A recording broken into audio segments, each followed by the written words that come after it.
আজকে আমরা ব্যাংকের শ্রেণীবিভাগ নিয়ে আলোচনা করব। তো ব্যাংকের শ্রেণীবিভাগের ভিতর আজকে যে বিষয় নিয়ে আলোচনা করবো এটা হলো অন্যান্য ব্যাংক নিয়ে। তো অন্যান্য ব্যাংকের ভিতর আমরা যে ব্যাংকগুলি দেখি সেগুলো হলো দেশীয় ব্যাংক, আঞ্চলিক ব্যাংক, গোষ্ঠী উন্নয়ন ব্যাংক, আন্তর্জাতিক ব্যাংক।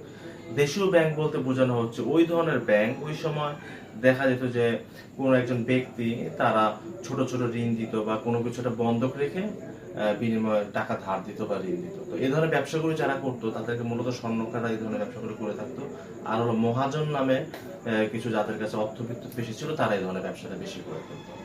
তো আমরা যে পয়েন্ট নিয়ে আলোচনা করলাম এটা হলো দেশীয় ব্যাংক। এখন আমরা আলোচনা করবো হলো আঞ্চলিক ব্যাংক নিয়ে।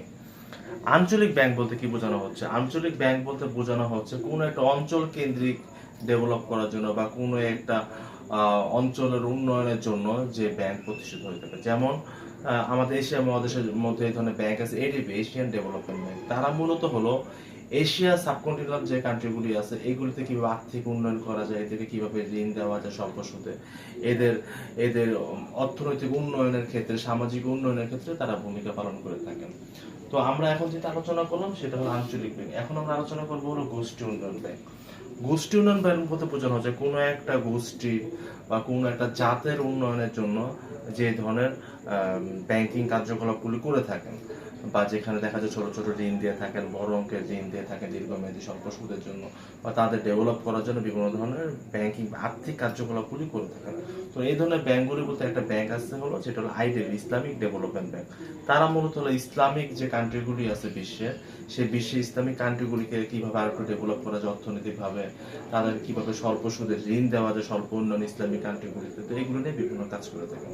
তো লাস্টে আমরা যে বিষয় নিয়ে আলোচনা করবো সেটা হলো আন্তর্জাতিক ব্যাংক।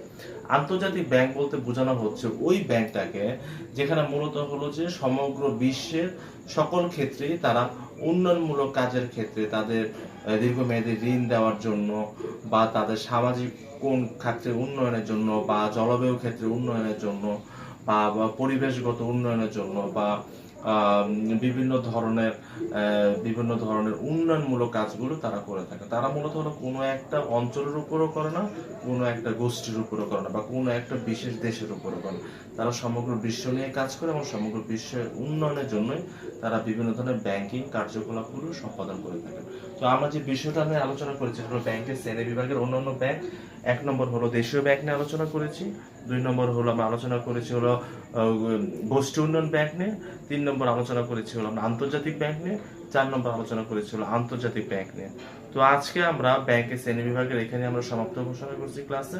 তো পরবর্তী ক্লাসে নতুন কোনো টপিকস নিয়ে নতুন কোনো বিষয় নিয়ে আবার আসবে ইনশাল্লাহ। ধন্যবাদ।